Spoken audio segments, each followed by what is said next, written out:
Hello, আসসালামু আলাইকুম। সবাইকে আবারও স্বাগতম আমাদের আজকের এই অনলাইন ক্লাসে। আজকের অনলাইন ক্লাসের বিষয়বস্তু হচ্ছে আমরা যেটা ইমিডিয়েট যে ক্লাসটা আমরা শেষ করেছি, সেই ক্লাসের হচ্ছে পার্ট 2। এখানে তোমরা হোয়াইট বোর্ডে দেখতে পাচ্ছ যে আমরা অ্যালকোহল ও অ্যালকিনের পারস্পরিক রূপান্তরের চেষ্টা করেছি। আমরা ইতিমধ্যে যে কাজটা সম্পন্ন করেছি সেটা হচ্ছে অ্যালকোহল থেকে আমরা অ্যালকিন প্রস্তুত করেছি। এখন আমরা যে কাজটা করব সেটা হচ্ছে অ্যালকিন থেকে আমরা কিভাবে অ্যালকোহলে কনভার্ট করব। তাহলে আজকের এই ক্লাসটা যদি আমরা কমপ্লিট করতে পারি তাহলে একই সাথে আমরা অ্যালকোহল থেকে অ্যালকিন এবং অ্যালকিন থেকে অ্যালকোহলের যে পারস্পরিক রূপান্তর এটা আমরা অ্যাপ্রোপ্রিয়েট ধারণা পাবো। এবং এই ক্লাসটা হচ্ছে বিশেষ করে যারা এসএসসি 2026-এর যে ব্যাচ রয়েছে তাদের প্রত্যেকের জন্য খুবই খুবই খুবই ইম্পর্ট্যান্ট। ঠিক আছে? এবং যারা মনে করো যে সায়েন্স ব্যাকগ্রাউন্ডে কেরিয়ার করবা, বিশেষ করে যারা ইন্টারে সায়েন্স নিতে যাচ্ছ, তাদের জন্য এই জিনিসটা হচ্ছে যে কি বলবো, একটা হচ্ছে অ্যাডভান্স লেভেলের শিখে রাখা। এটা তোমাদের অনেকটা হেল্প করতে পারে। তো কথা না বাড়িয়ে আজকের আমাদের এই ক্লাসটা শুরু করতে যাচ্ছি। তোমাদের সাথে রয়েছি আমি মোহাম্মদ শাকিল হাসান, সহকারী শিক্ষক রসায়ন, শ্রীফলতলা পাইলট মাধ্যমিক বিদ্যালয়, রামপাল, বাগেরহাট থেকে। তো সবার প্রতি ছোট্ট একটা অনুরোধ করে শুরু করছি। আমাদের এই কন্টেন্টটা যদি ভালো লেগে থাকে তাহলে প্লিজ এটা শেয়ার করবা। একই সাথে আমাদের যে চ্যানেলটা রয়েছে, এরকম আরও অসংখ্য শিক্ষামূলক ভিডিও কন্টেন্ট পেতে আমাদের চ্যানেলটা অবশ্যই সাবস্ক্রাইব করবা। তো তোমরা যারা ক্লাসটা করতে পারো নাই তারা এই অংশটা তুলে নিতে পারো। আমরা কিছুক্ষণ হোল্ড করছি, বা তোমরা স্ক্রিনশট দিয়ে এই ছবিটা রেখে দিতে পারো। তাহলে আমরা ইতিমধ্যে যেটা আলোচনা করছি সেটা হচ্ছে মূলত অ্যালকোহল থেকে অ্যালকিন প্রস্তুতি। এখন আমরা যে কাজটা করব সেটা হচ্ছে অ্যালকিন থেকে কিভাবে অ্যালকোহলে এবার কনভার্ট করা যাবে, আমরা সেইটার জন্য আমরা প্রয়োজনীয় কাজ শুরু করব। এখন দেখো, বইয়ে অনেক রকম কনসেপ্ট দেওয়া থাকতে পারে, আমরা আমাদের বোঝার সুবিধার্থে আমরা একটু অন্যভাবে কাজগুলো স্টার্ট করতে যাচ্ছি। তাহলে এই অংশটা আমাদের হয়ে গেছে, তাই না? মানে অ্যালকোহল থেকে অ্যালকিন হয়ে গেছে। এখন আমরা করব কি, অ্যালকিন থেকে অ্যালকোহল এই পার্টটা এখন আমরা সম্পন্ন করব। তো আমরা প্রোপিন যদি নেই, প্রোপিন মানে কি, কত কার্বন বিশিষ্ট? রাইট, 3 কার্বন বিশিষ্ট। দেখো, আমরা আমাদের যে হাইড্রোকার্বনের যে এবিসিডি রয়েছে, আমরা সেই অংশটা ফলো করে আমরা এই কাজটা করতে পারি। যেহেতু আমরা বলছি প্রোপিন, আমরা কি বলছি? প্রোপিন ইন উচ্চারিত হচ্ছে, রাইট? তাহলে যে কোনো এক জায়গায় কি হবে, ডুয়াল বন্ড হবে। আমরা এভাবে করে স্টার্ট করতে পারি, এটা তোমাদের হেল্প করতে পারে। এখন দেখো, যেহেতু এই কার্বন অলরেডি 2 যোজনে ইউজ হয়ে গেছে, 3 4, এর হচ্ছে অলরেডি 1 2 3, তাহলে 4, এই কার্বন 1 2 3 4। ঠিক আছে, প্রোপিনের গাঠনিক সংকেত আমরা এরকম করে ভাবে দেখাতে পারি। এখন এই কাজটা আমরা করব কিভাবে? তো প্রোপিন থেকে যদি আমরা অ্যালকোহল তৈরি করতে চাই, বা অ্যালকিন থেকে যদি আমরা অ্যালকোহল তৈরি করতে চাই, তাহলে এক্ষেত্রে আমাদের একটা গুরুত্বপূর্ণ পদার্থের প্রয়োজন, সেটা হচ্ছে সকল পদার্থের রাজা। ইয়েস, সেটা হচ্ছে সালফিউরিক অ্যাসিড দিয়ে এই বিক্রিয়াটা আমাদের স্টার্ট করতে হবে। ওকে, শুরু করা যাক। তাহলে আমরা এটা কি লিখছি? প্রোপিন। এটাকে আমরা কি বলছি? প্রোপিন। প্রোপিন। তাহলে শেষে কি উচ্চারণ হচ্ছে দেখো?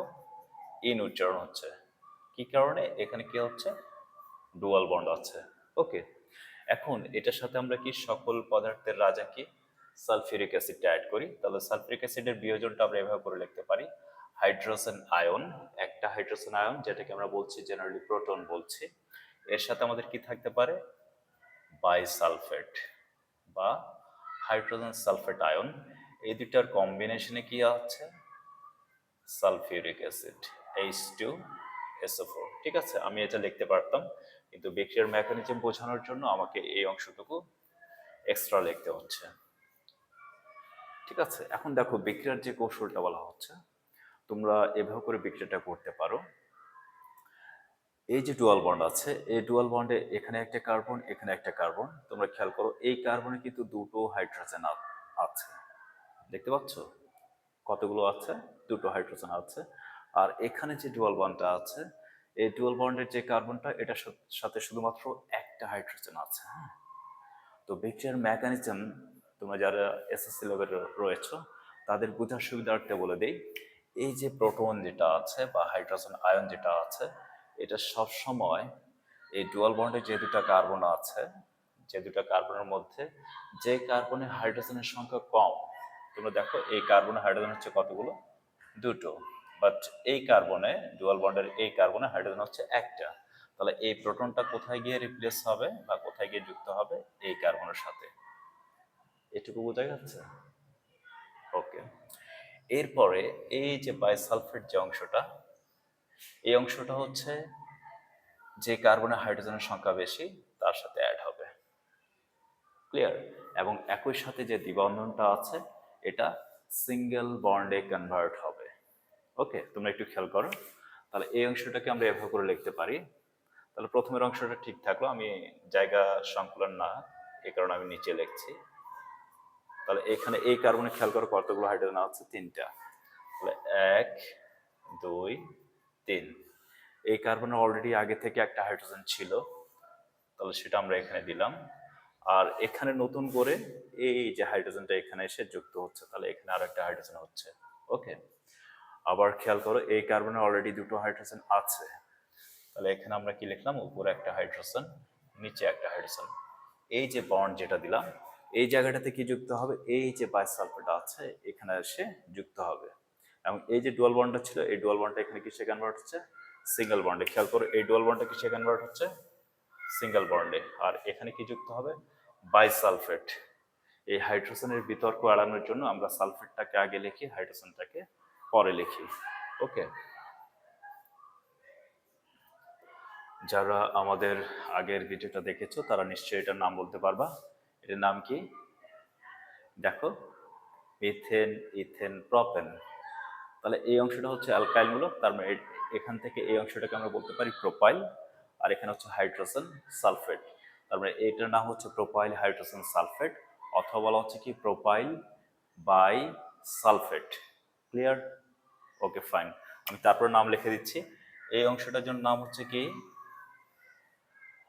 Propyl, propyl.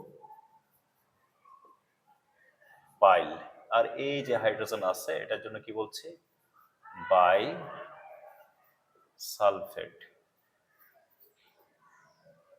আবার বলছি আমার হাতের লেখাগুলো ভালো না, তোমরা একটু কাইন্ডলি কারেকশন করে নিও।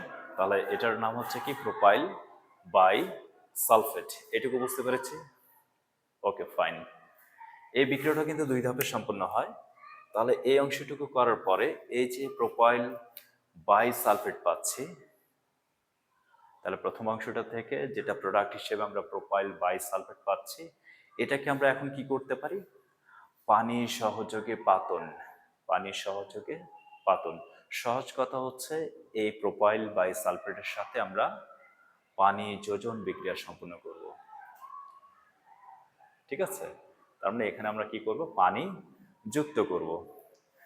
অ্যাকচুয়ালি পানি যোজন না, এটা হচ্ছে আদ্র বিশ্লেষণের মতো। ঠিক আছে, আমি বিক্রিয়াটা করলে তোমরা প্রপার কনসেপ্ট পাবা, তোমরা একটু খেয়াল করো।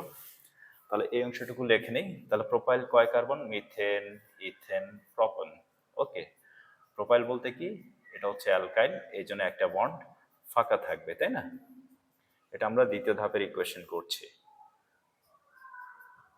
তাহলে এই অংশটুকু হচ্ছে কি propyl. Fine, propyl bisulphate. তাহলে সালফেটটাকে আগে ইন্ডিকেট করা হচ্ছে, তার সাথে হচ্ছে হাইড্রোজেন। আর এই অংশটার সাথে কি বলছি আমরা, পানি যোগে পাতন। ঠিক আছে, এটা মূলত হচ্ছে আদ্র বিশ্লেষণের মতো। তাহলে পানিটাকে আমরা দুই ভাগে ভাগ করলে আমরা কি পাচ্ছি, প্রোটন আর হাইড্রোক্সাইড বা হাইড্রোক্সিল আয়ন। ঠিক আছে, এটা হচ্ছে অনেকটা আদ্র বিশ্লেষণের মতো। তাহলে আমরা কি জানি, এই যে বাইসালফেট যে অংশটা আছে এই অংশটা হচ্ছে কি ঋণাত্মক যৌগমূলক। তাহলে পানিতে যে প্রোটনটা আছে H+টা এটা এটার সাথে বাইন্ড করবে বা এটার সাথে বন্ধনে আবদ্ধ হবে। তাহলে এই অংশটা যদি এটার সাথে বাইন্ড করে তাহলে কিসে কনভার্ট হচ্ছে, রাইট, সালফিউরিক অ্যাসিড, H2SO4। খুবই সুন্দর হয়েছে। এখন তোমরা খেয়াল করো এই যে হাইড্রোক্সাইডটা আছে, হাইড্রোক্সাইড বা হাইড্রোক্সিল, এই অংশটা গিয়ে এখানে যুক্ত হবে, এই কার্বনের সাথে বাইন্ড করবে। এটুকু বোঝা যাচ্ছে? আচ্ছা, আমি এখানে আবারও লিখি, জায়গা কম হতে পারে, আমরা এই অংশটা আগে লিখে নিই। এই অংশটার নাম কি বলি আমরা? প্রোপাইল। তাহলে প্রোপাইলের জন্য আমরা এভাবে করে লিখতে পারি।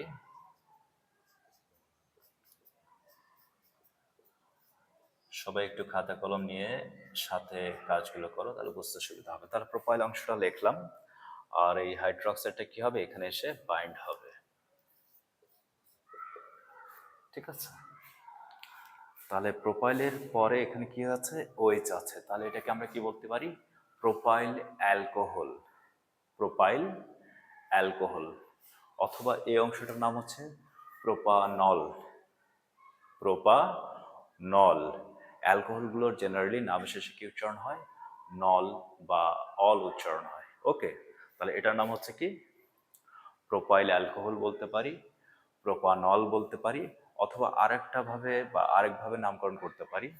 ওইচ হাইড্রক্সি যে মূলকটা আছে, এটাকে যদি আমরা আগে বলি তাহলে এটাকে বলতে পারি হাইড্রক্সি প্রপেন। এটা হচ্ছে সনাতন নাম। ঠিক আছে, এটা হচ্ছে সনাতন প্রসেসে এভাবে করে নামকরণ করতে পারি আমরা। তো আশা করি পুরো জিনিসটা তোমরা সহজে বুঝতে পারছো। তাহলে আমরা যদি আরেকবার রিভিউ করি, তাহলে আমরা স্টার্ট করছিলাম অ্যালকিন দিয়ে, এবং ফাইনালি আমরা কি পাচ্ছি প্রোডাক্ট হিসেবে? অ্যালকোহল পাচ্ছি। তাহলে অ্যালকিন থেকে অ্যালকোহল পেতে গেলে আমাদের কি করতে হবে? অ্যালকিনের প্রথমে হচ্ছে আমাদের সালফিউরিক অ্যাসিডের সাথে বিক্রিয়া করতে হবে। তারপর যে প্রোডাক্টটা পাচ্ছি, অ্যালকাইল বাই সালফেট যেটা পাচ্ছি, সেটাকে আবার কি করতে হবে? পানি যোগে পাতন করতে হবে। এখানে মূলত আদ্র বিশ্লেষণ সম্পন্ন হবে, এবং এই এই অ্যালকাইল বাই সালফেট থেকে ফাইনালি আমরা কি পাবো? অ্যালকোহল পাবো। তার মানে এটা সামারি দাঁড়াচ্ছে যে আমরা অবশ্যই অ্যালকিন থেকে এই প্রসেসে অ্যালকোহলে কনভার্ট করতে পারবো। তাহলে যদি আমাদের প্রশ্ন থাকে যে অ্যালকোহল ও অ্যালকিনের পারস্পরিক রূপান্তর করো, তাহলে আমরা প্রিভিয়াস যে কন্টেন্টটা তৈরি করেছি ওই অংশটার সাথে এখন যে রিসেন্ট যে কন্টেন্টটা আছে এই দুটো অ্যাড করে উত্তর করতে হবে। আশা করি তোমরা পুরো এই কনসেপ্টটা ফুললি ক্লিয়ারভাবে বুঝেছো। অ্যান্ড আই ডু বিলিভ যারা এটা বাসায় প্র্যাকটিস করবা তাদেরকে আল্লাহ তাআলা নিশ্চয়ই নিরাশ করবেন না। তোমরা সবাই পরীক্ষা ভালো করতে পারবা। তোমাদের সবার সুস্বাস্থ্য কামনা করছি, তোমাদের সবার সাফল্য কামনা করছি, এবং এখান থেকে বিদায় নিচ্ছি। আমি মোহাম্মদ শাকিল হোসেন, সহকারী শিক্ষক রসায়ন, শ্রীফলতলা পাইলট মাধ্যমিক বিদ্যালয়, রামপাল, বাগেরহাট থেকে। আর ছোট্ট একটা অনুরোধ থাকবে, আমাদের চ্যানেলটা অবশ্যই সাবস্ক্রাইব করবা। আল্লাহ হাফেজ।